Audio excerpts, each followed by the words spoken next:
Good afternoon, everyone. I'm so glad you could join us for this Teams Live event to highlight some academic updates and just some reminders as we're ending the academic year or the academic semester and beginning to prepare for the next semester. We have several wonderful people here today to help us with this event. From the College of Arts and Sciences, we want to thank Dana Christensen for being here. She's an Academic and Student Services Support Advisor. Of course, Gary Durr, who is our VP for Operations and Safety. Jay Dickinson, our Vice Provost for Academic Affairs and Student Success. We're also happy to have Sarah Helmer, who's the co-director for the Arts and Sciences Student Services, and Jim Vigoro, our Vice Provost for Faculty Affairs. As always, we are recording this event in case some faculty are not able to participate. Carrie Castano has again agreed to curate the questions. We are going to do some brief presentations and then entertain questions. The questions will be focused on academic updates related to our preparation and management of COVID and the end of the term and then the beginning of the next term. So that's what we will focus on. We won't be answering questions in the other arenas.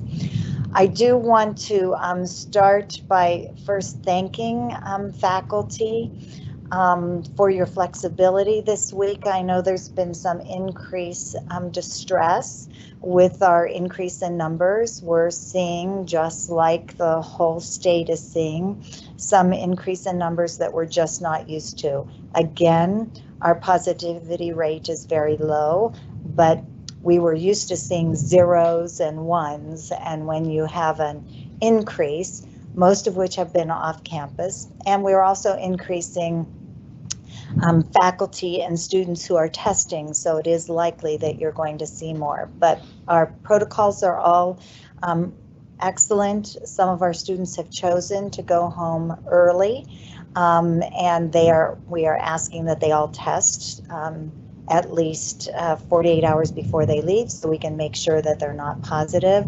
So I appreciate very much your flexibility in accommodating those students who felt a need to be with their families, who their families are also experiencing distress, because even if we look at Vermont in the context of the nation is in much greater distress, and so students are feeling that deeply.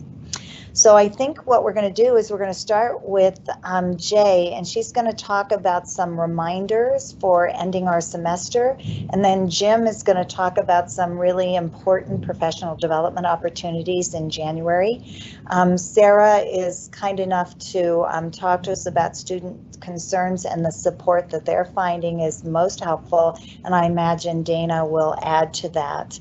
And they're here to also answer questions related to students. And then, of course, Gary is going to talk about how we're going to close out this fall, and then what is our process for permission to remain on campus if you have students doing research or clinical experiences, and then how we're going to ease into a spring semester.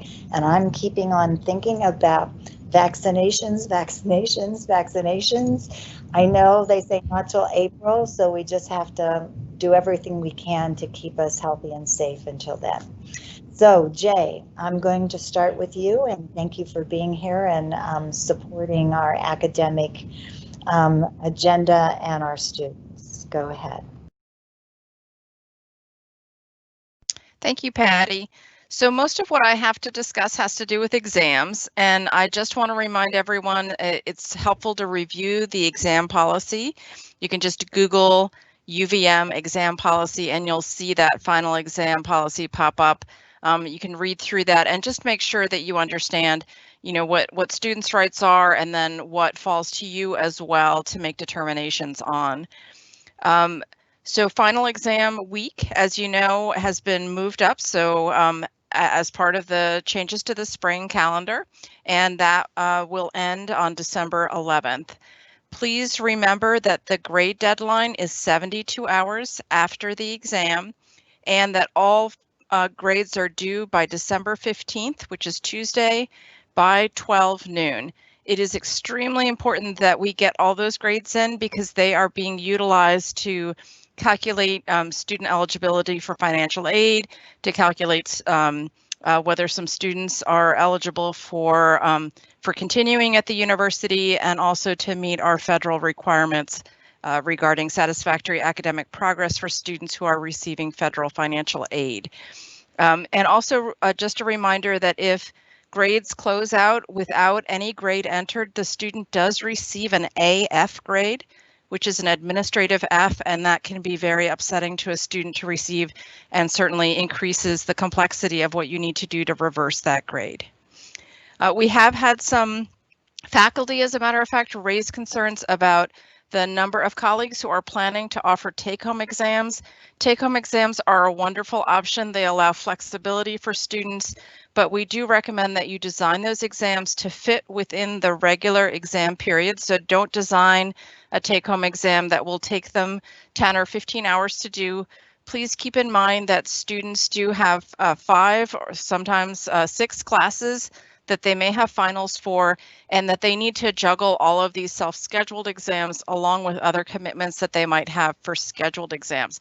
So just please, once again, be thoughtful in designing and deploying your exams, and then also be prepared that some students may end up with a crunch, and if there's ways that you can be flexible with them, that is certainly very much appreciated.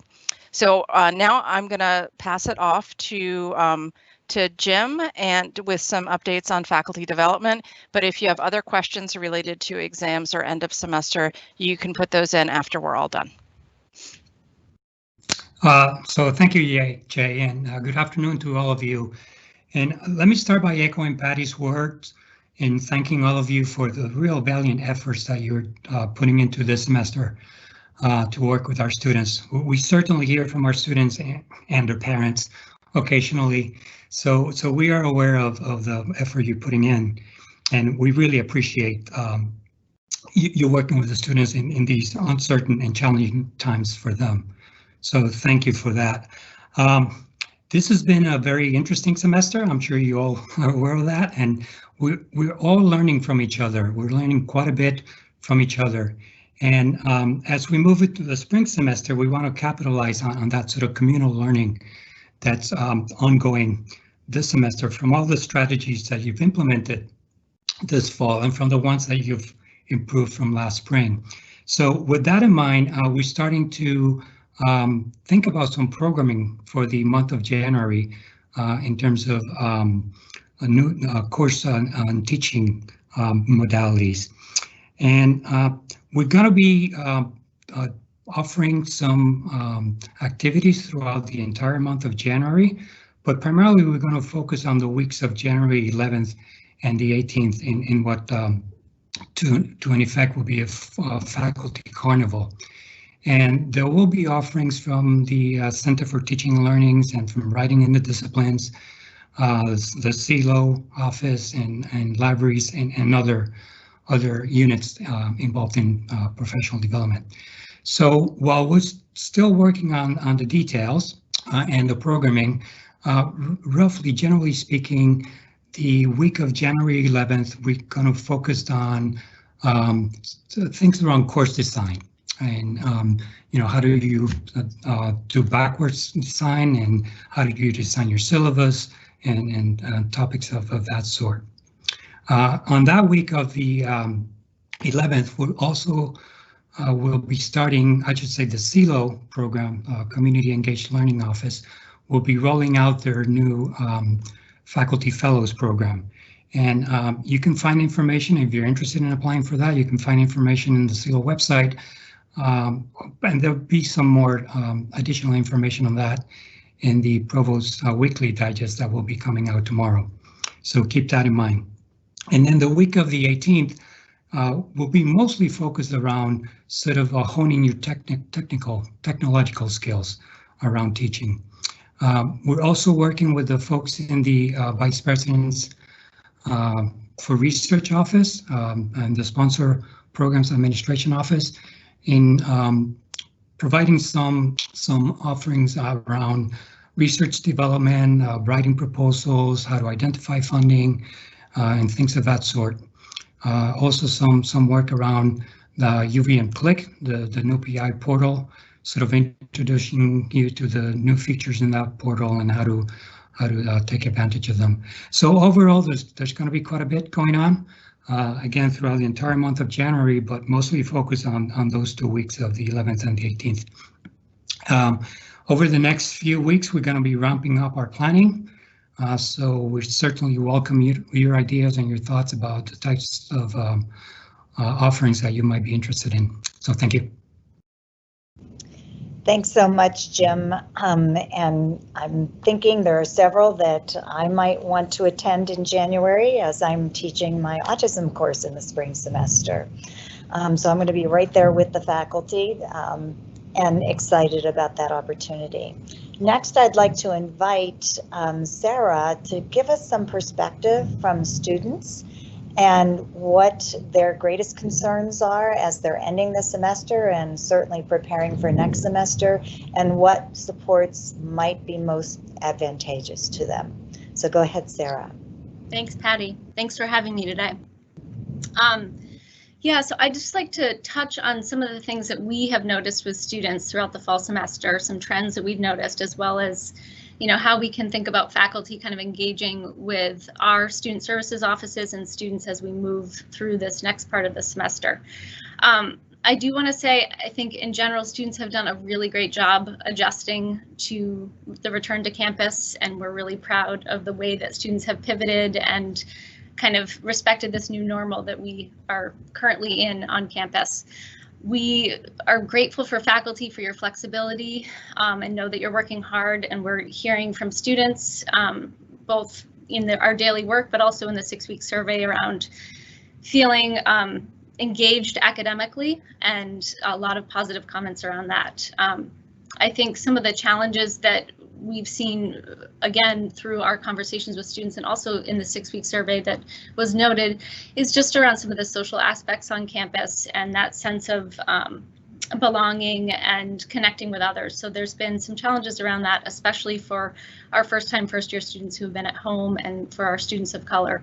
So we are kind of keeping that in mind and how that relates to our first-time first-year students on campus. But we do have a lot of good data to show the ways in which students have really been connecting with academic and non-academic supports on campus. So we have over 9,000 appointments that have been recorded in Navigate since the first day of school of the fall semester. And so these are reflecting appointments that students have had with academic advisors, faculty advisors, the Office of International Education, the Mosaic Center for Students of Color, athletics, student financial services. And so I think it's really important to note that number.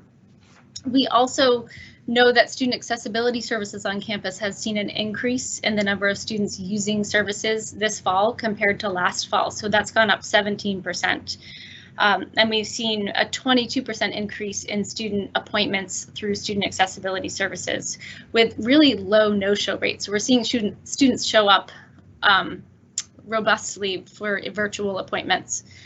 Our counseling and psychiatry services has pretty consistent utilization with our student population, which is about 10% this semester, which is similar to last semester.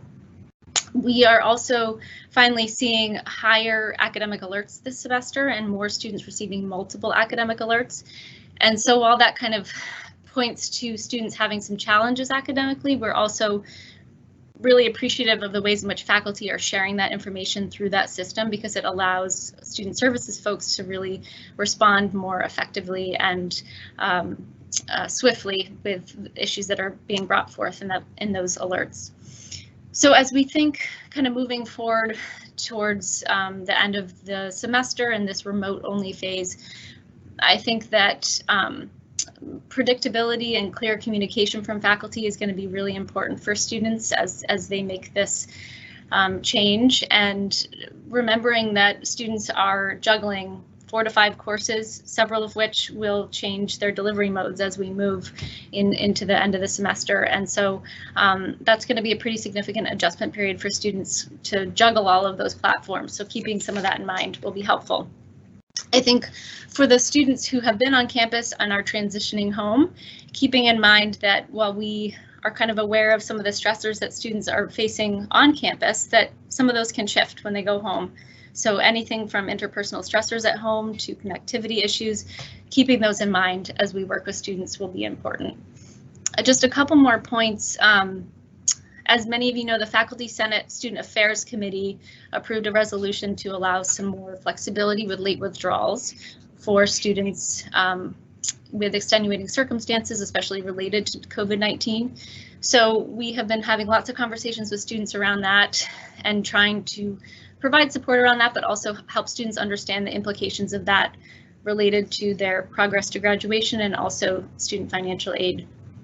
So as much as faculty can continue to be communicating with their student services offices, especially when we pivot to the all remote phase, if you're noticing any marked change in engagement of your students or attendance or performance, please let us know and we're here to help. So I hope that helps for now. I'll be up here on the call and happy to answer any other questions related to academics. Thank you. Thank you so much, Sarah, and thank you for your help and the help of all our student services professionals. Before we go on to Gary, Dana, is there anything that you wanted to add to what Sarah provided? No, I think Sarah covered the important pieces, and I'll be here at the end as well for questions. Great. Thank you so much. Again, I so appreciate all the work that our student services staff do. You're amazing, and you're a wonderful liaison between faculty and students and kind of supporting the success of that relationship. So thank you. Okay, Gary, I know lots is going on in your area, so you're on to share some of the things that faculty should be aware of as we're closing down and then starting up next semester. So go ahead. So thank you very much, Patty. And I want to talk about the next few days, but then December and January, and also what we're doing in preparation for spring semester. We have about a little less than a week before our classes, in-person classes for undergrads end on the 24th. Residence halls will close on the 25th. At noon. We will be doing testing every day between now and next Tuesday.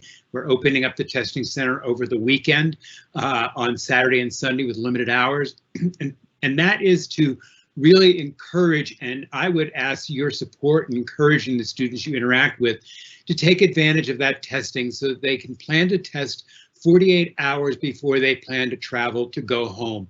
That way, if they are traveling, and they will know the results of that test. We will continue for anybody who does test positive to provide isolation on campus, and we'll also be providing advice regarding quarantine for those people who are identified as close contacts. But that's really important for you to encourage that.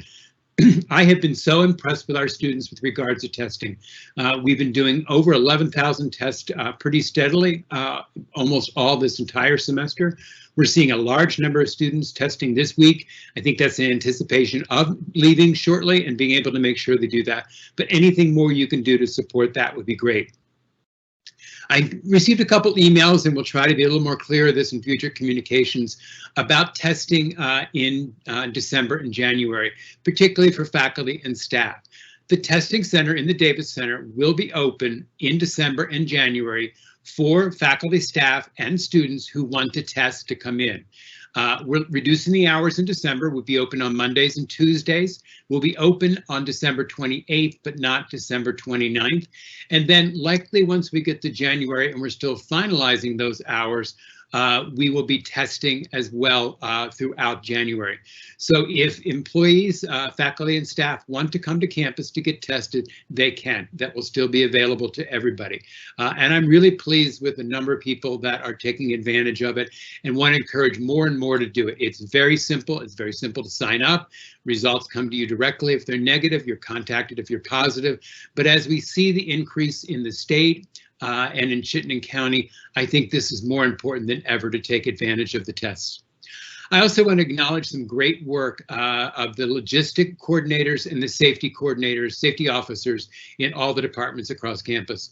The Health and Safety Committee has been meeting weekly with these folks throughout this semester, and they have been a remarkable group and remarkable liaisons for us as we implement all the various requirements on campus, but also the logistics. I want to talk a little bit about the December, January, and that process has been rolling out this week, and we have we've made available the ability for you to submit students who need to be on campus for research, those that have extenuating academic needs, and those that need to be on campus for some type of student employment requirement. It's a very simple process to enter that information. It'll be reviewed and approved that they're allowed to stay on campus.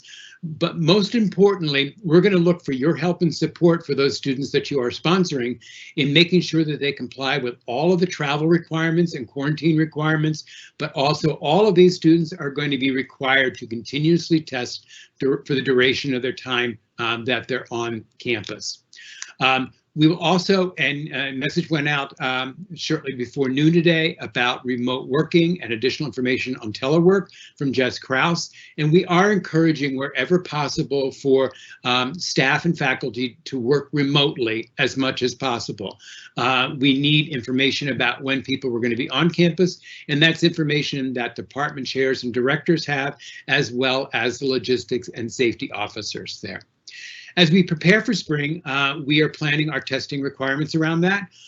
We are planning to do the same pre-arrival test that we did in August this past year. We found that extremely successful in our ways to identify students who were positive. As you know, we identified a small number of those students to isolate them before they come to campus and allow them to complete that isolation period before they come here. We're also going to be requiring day 0 tests for everybody, and then a 7-day test, and then every 7 days throughout that semester in the spring. We will also be offering testing for faculty and staff in the spring as well. It's also going to be important to understand that with the changes in the state travel guidance, there are no longer what were considered safe counties or green counties. Every student coming to UVM in the spring will have to do some type of quarantine. We will be providing pre-arrival quarantine for those students who have to travel long distance and cannot go unbroken in their travel, and that they have to spend a night somewhere, or they're flying here or taking a bus here. We will be providing a pre-arrival quarantine option for those people. But those people who live in areas where they can travel, say Boston, Hartford, New York City, travel directly, they are going to have to quarantine before they arrive and either do it for 14 days or for 7 days. And going back to the issue around the students needing to stay in December and January, if you have any questions about that, contact Tessa Lucy or Francis Churchill. That's information that we have out there and ready for people. Or if you have questions regarding undergrads, to contact Jay Dickinson or Dean Cindy Forehand for the grad college. And again, let me echo what you've heard from several of the people today. Just a deep appreciation for all the flexibility and the support you provided for our students both this week and throughout this semester. So thank you. Thank you so much, Gary. And so we're going to be opening up now for questions, but Jay wanted me to give a reminder to everybody that the form is open for requesting a spring classroom producer. I know many of you made that selection and had really good experiences with your classroom producer. The link was sent in our digest last Friday, but we are going to be sending a digest again at the end of this week, and we'll put that link in there again, just so that you can go ahead and make that request to support you. So we are ready for questions, and I believe we are, they're starting to come in. I'm very hopeful. This one is about the university will continue to support the site license for Yellow Dig. I've been so amazed by how well this instructional tool has sparked discussion and student engagement, and students love it. So thank you for that question. It's a timely one because we actually just had a conversation about this the Yellow Dig framework, and Simeon Ananu, our Chief Information Officer, was able to work out an arrangement because it is a very expensive tool, but he was able to work out an arrangement that was cost effective so that we could use it for the rest of the year. And we'll continue to look at tools that will support students. I know we want to be thoughtful about how many different tools we use. And as more students have used it, they have some challenges, but I know a lot of faculty have had positive experiences. So we will be allowing that for the remainder of the academic year, and we'll continue to look at that as an option. But thank you to Simeon and the group that has been working on that.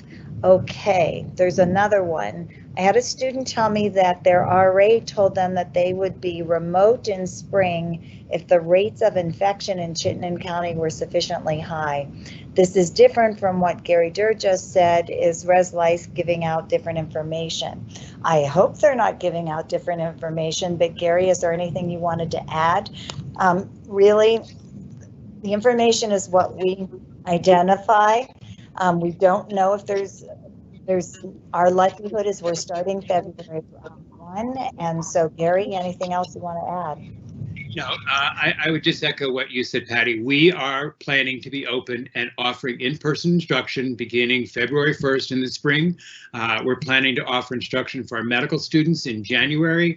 There's a January term that's planned. We're planning to open the residence halls. So if there's any misinformation out there, we are planning to be open.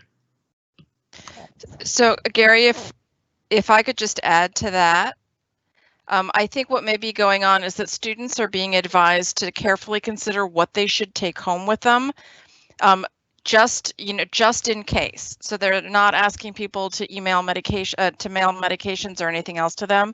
So I think that could be interpreted by a student as saying, "Oh, we're not coming back," but that is not the message I believe that is being given out. It's simply be very careful and think about whether perhaps you do want to completely move out, just in case, and in that case you would be moving right back in again in the spring because we are intending to be in person.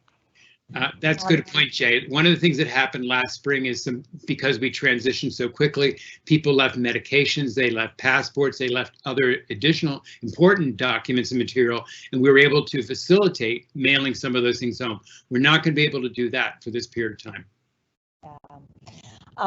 Thank you, Jay, because I think you're exactly right. I think that they're just making, Res Life just wants to make sure students are prepared in case something happens, but thanks for that clarification. I think, Gary, the next two questions are for you. One is about confusion over CAT cards being turned off and whether faculty will be able to get in their offices occasionally. And then the second one is some mixed messages about working on campus over break. Maybe you can address that, and hopefully you can see that question. Yeah, sure. So let me talk about the first thing about CAT card. Prior to COVID-19, when we had between semester break, when we ended in December of 2019 and started up in January of 2020, you had CAT card access to your building. You had CAT card access to any building that you normally would have. Nothing changes, nothing is turned off. You will continue to have that. What we need is information if there are people that need to be in your building that may not be. So if you're a researcher and you have a graduate student, we need to make sure we know that so that person has access to that facility during that period of time. So if you're a faculty member and your office is in Old Mill and your CAT card works Old Mill, it will continue to work continuously there. Students, typically their CAT card access is turned off over breaks, previous breaks, and it will be the same for this year. So you will be getting into your office. What we're needing to know for a couple reasons, if you're planning to be in the week of the 21st, we want to know that, for one, that we can make sure the building is heated for security purposes. Also, that if there are buildings that are completely empty, and we have a lot of small buildings that have 15, 20 people, if those buildings are really going to be completely empty, we want to make sure that they're secure and that we're checking them in a different way there. So let me get to the second question. For workers who are classified as remote workers but need to come to campus for less than once a week, they cannot do at home. Can they continue to complete their, yes, complete, yeah, if you come to campus, you should complete, if you come to campus, you should complete your employee health check accordingly and not be listed as working campus. So. Thank you, Gary, for answering these questions. And while we're waiting for people to mute their microphones, while we're waiting for other questions to come in, Jay, I thought you might want to share with the group the confusion around all the different tools that are being used. And I don't know if Dana and Sarah also have some thoughts about students' comfort with we really appreciate faculty's innovation, but there is some challenge in having to learn multiple different platforms. So any thoughts you have on that, and then maybe either Dana or Sarah might add their perspective as well. Yeah, thanks, Patty. This is something that was actually raised as an issue by students themselves, and it's hard to balance that desire of faculty to both innovate and to use the tool that suits their pedagogical purposes best, and the challenge for students of managing many different platforms. So I always ask that faculty consider being in the student's perspective, where they have 5 classes and each of those classes has a different cluster or array of tools that they need to use for different kinds of engagement. It can be very difficult to keep them all straight to make sure that they are posting assignments or using the tools in the way that each of those classes is requesting that they use them for communication, assignments, engagement, connection. And so we do ask that as much as possible, faculty use the suite of tools that is centrally available and centrally supported by ETS and also the faculty development units. So again, Teams, the associated tools that go with Teams, iClicker and iClicker Reef, and so forth. It also is important to recognize that there are sometimes added costs for students. It may seem like a low cost, but if they multiplied by 5 or 6 for a student who is a very limited means, it can be a challenge to even afford all of those different platforms. Thank you so much, Jay. Sarah, did you want to add?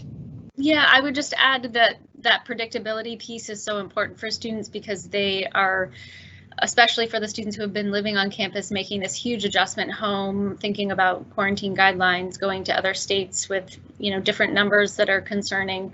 And so as much as there can be some consistency through that transition, and not trying to, as Jay mentioned, introduce a lot of new platforms or new modes of learning or communication through the classroom is ideal. Thanks so much, Sarah. Gary, I think this next one is for you, and I think the answer is yes, but will the new hours for testing in December and January be hosted on the Return to Campus website? Yeah, yes, the hours for December are posted on the website. The hours for January are not yet. We're just waiting to see some of the responses with regards to people who need to be on campus. But I'm very confident that we'll be open up Monday through Friday beginning January 4th. I just don't know what those hours are going to be yet. Thanks so much, Gary. And Jay, I don't know if you're able to answer this next one about Respondus does not work well with Chromebooks, and are the different colleges within the university advising their students on what kind of computers they need to best utilize the platforms we are using? Yeah, thank you, Patty. There is a new laptop requirement that was that only applies to incoming first-year students, and that was published, and students were advised appropriately to bring a device that would be able to meet the standards that are published in the catalog. Some individual colleges and schools do have particular requirements for laptops for their students because they use specific platforms that students must be able to connect to and utilize on their devices. However, it is true that not all students at the university have a device that that meets those specifications specifically for Respondus. If you have a student who is unable to use all of the required platforms, or they're struggling because their computer is too weak, I recommend that you reach out to the Center for Academic Success, CFAS, and they are coordinating some efforts in ETS and in other locations to loan laptops to students who might need one. But it is true that we're in the process of transitioning to a recommended minimum technology platform for students, and in this particular semester, not all students will have a device that meets those standards. Thanks so much, Jay. And I don't know if we have any more insights on this next question that comes from Laura.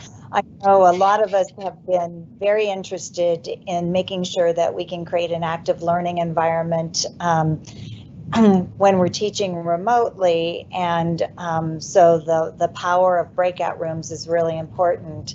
And do we have any updates on Microsoft Teams breakout rooms? I know there's been a way to side track that, so you can do breakouts in another way. I know Simeon and his team have figured out a way to do that, but do we have any updates on whether Microsoft Teams is going to be able to do that? I know they were finding some challenges, but Jay? Yeah, I don't know what the last I'd heard, they were still working on it, which is unfortunate, because I know that's behind the schedule that they had originally asserted, and I'm not going to say promised, but certainly had hoped to have, which was sometime in the fall. I think they understand that this is probably the largest area where the platform is not meeting needs. So I'm very hopeful that by the time we hit February 1st, those will be out and usable in a way that functions. In the meantime, it is possible, although not quite as nice, to set up channels to be able to replicate some functionality of breakout rooms. And the knowledge base article on using channels for this purpose is actually quite good, or someone at CTL can also help you with that.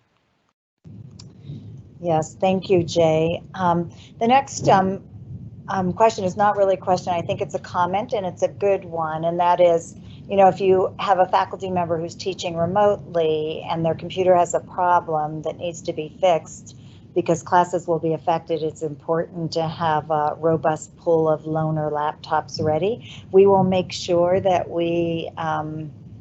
that Simeon Ananu, our CIO, recognizes that and has that ready and able for faculty. Tessa, you are offering some comments about clarification regarding employee list. Do you want me to explain that? Yeah, sure. So let me try to explain a little better what I'm meant by the employees coming in. If you are coming in 1 day a week for work, we need that on the list. If you decide you forgot something in your office and you need to come in and pick up something, you do not need to put in, I may forget to pick up something, or I've got to water my plants, or I want to pick up my mail. That's not the type of information we need. What we really need to know is if you are working in that building, even if it's for 1 day a week, what that schedule is going to be. Thank you, Gary, for that clarification. Hopefully that helps. There is a question about if students can't find enough courses in remote or online modality to keep up with degree requirements, can the university be flexible as long as licensing or accreditation is not an issue? So I'm not quite sure what specifically is being asked in terms of flexible in degree requirements, number of credits. I don't know, Jay, do you have a sense of where that question's coming from? I'm wondering whether that question is coming from the really extensive flexibility that we offered last spring, in terms of, for example, students being allowed to take gen ed courses pass fail, or other kinds of flexibility that really kind of push the boundaries of strict degree requirements. I think that that is currently there's not an expectation that there would be a university-wide policy on that, and so I would certainly reach out to your individual college or school associate dean and figure out whether there are possible substitutions that might be available that are part of the normal operations of the way that your college or school is able to be flexible with degree requirements. So that would be my suggestion for the time being, and then it really comes down to the specific student and that case-by-case determination of what exactly they need flexibility on. Thanks so much, Jay. I just saw Holly Parker, thank you, sent a message that the new target for breakout rooms in Teams is late December. Thank you, Holly. And I don't know, Holly, if you know the answer to this question or if anyone in our panel, can Teams make it automatically take attendance so faculty don't need to remember to download it before students start to leave? I don't know if anyone on the panel has experience, but if we don't have that answer, as you know, any question that you have, we will collate these and provide answers with the video so that we can get those answers. Is there a fund available for students who cannot afford the $30 to take exams? If that's a question, you should go to your dean's office and talk with them about it. There are some emergency scholarship funds that most units have, but there's a whole student financial services piece that is part of that. So I would just talk with your student services leads. Let's see, any other questions? Okay, while we're waiting for other questions to come in, Dana, I thought I'd ask you a question. In your experience as an academic and student services advisor, what are you hearing that the students are really appreciating the most in the classroom, and what are the things that are most challenging for them?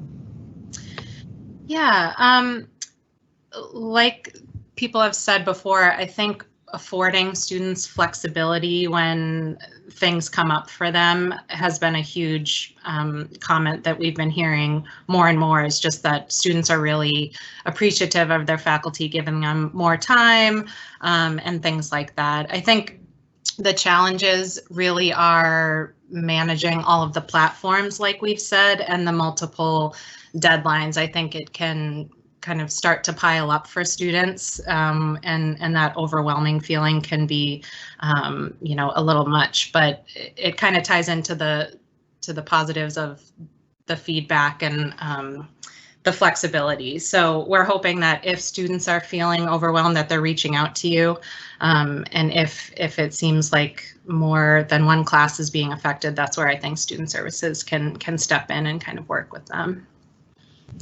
You know, Dana, as I'm listening to you, I was also thinking about, I know student services, and maybe Sarah has some thoughts and Jay about this, but our students are going to be gone from us for a long time, and they're not coming back until February 1st or the week before, depending on if they have to quarantine or not. Are there things that we can do as faculty members to help them stay engaged or check in on them? Because we're talking, they're leaving minimally next week, and so that's the rest of November, all of December, and all of January. Any thoughts about anything that units are doing or faculty should do or we should do to keep them engaged? And then maybe Sarah has some thoughts as well. Yeah, I think from an advising standpoint, if advisors have the time to check in with their advisees about maybe how spring semester course registration went or how the end of the semester, you know, panned out for them, something a little more personal. I think students really enjoy checking in with their advisors about things like that. Excellent. Sarah, your thoughts? Yeah, I just agree that consistent communication and connection throughout that period of time is going to be really important, and we plan to have that regular communication from our professional advisors to our first year students during that time. And as much as this week is registration week, students may have some questions during that time, may want to make some changes to their schedule. So we just want to make sure that we remain available and supportive of students during that time. Thanks so much, Sarah. Good news, or maybe not so good news. Holly Parker, thank you, Holly, has responded that we don't quite have the function on Teams yet to kind of take attendance for you automatically, so they're working on that. There's a question, and I'm not sure I have the answer, Jay. I don't know if you know the answer to this. I suspect a faculty member is asking, when are students charged a fee for exams? I was unaware of this. Is this a respondents thing? So Jay, do you have any insights on that? So we have a site, I was actually in my mind asking the very same question, because we do have a site license for Respondus and students should not be charged for that. The only situation I can think of is that potentially there are some CDE courses, although those are usually ones that are taught in the summer, that use a different exam proctoring software, and there is a student fee for using that, but I am not aware of any other fee that students would be charged for an exam proctoring software on campus. Yeah, I actually was wondering the same thing. I'm thinking maybe they know something I don't know. Okay. Dana, you mentioned multiple deadlines. Is there a universal when students are trying to manage their different courses and all of that? Do people have any recommendations about for asynchronous online classes for weekly deadlines? For example, all work is due on Fridays or Saturdays. Does it help to have consistency, especially when you're teaching online courses? And I don't know if Jay or Dana or Sarah have any thoughts about that. So it's a little challenging this year because usually students will have one or two online classes if they're, for example, taking a couple of classes in the summer, or they might have one online class during a semester while taking the rest of their classes face-to-face. And at this time, many students have multiple online classes, or they have mixed classes with some asynchronous components. So my recommendations, I'm not sure that we can. It might be even more stressful for students if everything is always due in every class on Fridays. I think that might be overwhelming as well. But what is really, really important is to have internal consistency within your own course. So on Mondays, this kind of assignment is due, and on Wednesdays, you will take the online quiz, for example. Make that super clear, and weekly schedules or other published material that really helps remind students each week what the deadlines are can definitely help in each individual class. It's not, there's not a solution for the situation that we find ourselves in now, but it can really help if you do consistent messaging. And although it might seem like a little bit of overkill, just frequently reminding students of what is going on that week can really help them wrap their heads around your individual class. And then it's easier for them to look across their classes and develop a plan or a schedule to meet all of the deadlines for each week or each section of the course. Thank you, Jay. Sarah, did you want to add something to that? Yeah, so we've been talking a lot about flexibility and how helpful that is for students. And then I think there's one area where that can have some unintended consequences. So with some faculty who are giving students, say, a 24-hour window to complete an exam, while that flexibility is helpful, it may sort of begin to overlap with other exams that are happening. So again, just to be mindful around that, and if students, and to be mindful of that, our policy around not having more than 4 exams in a 36-hour period. So if students are coming to you and having some conflicts around that, to remain flexible around those deadlines too. Thanks so much, Sarah, for your insights. The next point is a good one, and we will be sure to do that. We are pretty clear with our students that we ask them to thank their professors for all that they're doing. So the point is, can we make a point in December of thanking faculty and staff for all they've done to pull the semester off? and reminding students of their efforts, and to help really, in this time of gratitude. It is so important in that with all the stress that all of us are feeling, it's important to be grateful, one, that we're healthy, that we survived, and many of us are still thriving, and that this will get better. And again, I always remind students of, years past of pandemics and how people plowed through, which were much worse than what we're experiencing, although it's so hard in our own personal experience when we're seeing it. So I will make sure that our messages are clear as we thank faculty and staff, so that the students can hear that thanks as well. And we do hear thanks from students, and I usually share those with faculty as we get them. There is a question about de-emphasizing student evaluations in this pandemic era, as what will the implications be on annual evaluations and RPT. Yes, we're being very thoughtful about that process, and it's being it's in the impact bargaining process to make sure that as we use evaluations, we understand the context in which we're in, and that chairs and deans should be very well aware of that. So more on that is coming. Let's see. Okay, thank you for sharing, whoever did the charge that was $30 is ProctorU. So that's a particular system that's used by a particular college. Let's see. All right. Somebody also reinforced the idea that when you say internal consistency in your assignments, that's what really works. And they learn that at CTL. So Jim, you'll be happy about that, that assignments are always due 11:59 p.m. on Thursday for that particular course worked. So thank you for that. Are incompletes up to the faculty member this semester or up to the dean's office? So many students are struggling. Jay, what are we recommending to faculty and dean's offices in that regard? We're keeping with our regular incomplete policy, which requires that the student request the incomplete and the dean's office make that determination in consultation with the faculty member. I would turn it over to Sarah to speak a little bit more about that. I know that we're trying to caution students not to take too many incompletes, because we're seeing that some students are struggling to clear the incompletes that they did not finish last May as well.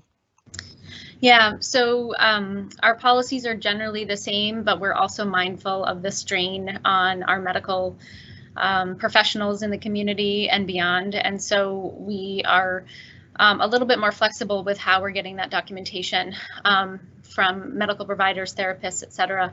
We are, of course, always mindful that faculty are an important part of this decision for students, and we respect what recommendations faculty have around incompletes. Our recommendation for students and faculty is to try to think about completing the work before the spring semester, given that we have a few extra weeks where possible, just so that students can move into the spring semester having completed their fall courses and not carry that extra work into the spring. Thanks so much, Sarah and Jay. There's a comment and suggestion in the chat box about really engaging with our at-home students. You're singing my thoughts. We actually had a Teams Live event for our at-home students to just connect with them and help them feel like they're part of UVM. We also talked to them about a near peer app to help them connect with students, because especially for first year at-home students, this is very difficult. Sarah Warrington on our enrollment management office has a strategy, but I think this person who's also a parent was just hearing from some students that they hadn't really met with an advisor or someone from their administrative office in their respective colleges and schools. So they just wanted to make sure that we recognize that the at-home students are an important population. I totally agree. My office is really reaching out and asking the colleges to do the same. It is a huge retention issue to really support those students. So thank you for that. We just have maybe 4 minutes left. Jim, since I haven't asked you many questions, are there other things you want faculty to be thinking about as they're planning for preparation for getting ready for teaching? And I know I'm going to be doing it, and although I've been teaching online and doing remote things and in person, I was on Adobe. I'm going to be doing Teams. Are there particular workshops that you know, like which one should I be going to? And which ones will be helpful for those who are, you know, maybe teaching it things differently? Because I know you've had wonderful workshops, and I've gone through all of them, and I'm like, oh my goodness, it's a plethora of wonderful things. Are there ones you highly recommend that are you absolutely should do those? Yeah, no, certainly there'll be quite a bit for the picking, but I should have emphasized that it's not all going to be workshops. There'll be opportunities for other types of activities and interactions. The idea is to really promote sort of the community feeling among our faculty and to give them an opportunity to share with each other and help each other and learn from each other. So we'll think about creating those opportunities for these topics of importance to faculty can go organically. Patty, I want to go back to a couple of things that were mentioned earlier. One regarding the de-emphasizing the student course evaluations. And as you said correctly, this is a topic that's currently under mediation with the impact bargaining folks. So we'll have to wait until the dust settles on that one before we can make any specific recommendations. But generally speaking, and to the point made earlier that we should be thanking our faculty for the heroic efforts they're making this semester, and we certainly will do that. But we don't want to de-emphasize those evaluations that really reflect the extra work that people are putting in and the extra effort they're putting in to make their courses successful. So we have to be very careful and thoughtful in how we approach the fall semester student evaluations, which I realize is a very tricky thing. The other thing that I didn't mention before, and this is to all of you chairs and associate deans out there, is that we're also working on a specific professional development workshop for you in January. And this is in fact one of the topics that we're planning to discuss at that workshop is how do we sort of normalize not just student course evaluations, but annual evaluations in general for faculty, given all of the things that are transpiring. So we'll have that conversation and thinking about ways in which we can normalize or contextualize everything that's going on and how that has impacted your teaching and your personal life and everything else. Thank you so much, Jim. That was a great way to end our conversation, and also recognizing the balance of faculty have put so much effort, and I'd like them to be able to talk about that effort because that's just as important to the success of what they're doing, as well as for myself as a summative approach or a formative approach, so I know what worked, what didn't work, but I know that there's other things that are happening through impact bargaining, so we will work through that so that we can be fair and supportive of faculty. On that note, can I add one more quick thing? Sure, go ahead. Very quickly.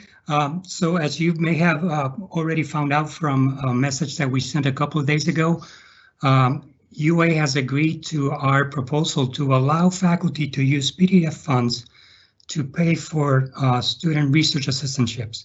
So if you're thinking about ways of keeping your students engaged through the long January break, this could be a good opportunity in which you can maybe assign them a small research project that they can take home with them, and you can support them through your professional development funds if you don't have other use for them. So That's wonderful. Excellent. Jim, thank you for sharing that. That's a great way to end. Thank you, Dana and Sarah, and Gary, Jay, and Jim for joining us, and Justin for making this work so well. UES has been wonderful. I hope everybody has a good and a beautiful Thanksgiving. Please be thoughtful about having large gatherings. Make sure you stay safe and social distance, and get some rest, and maybe try not to do work for a few days. And then we are at the back end of the semester, and a nice break before we start getting ready for spring semester. Thank you, everyone.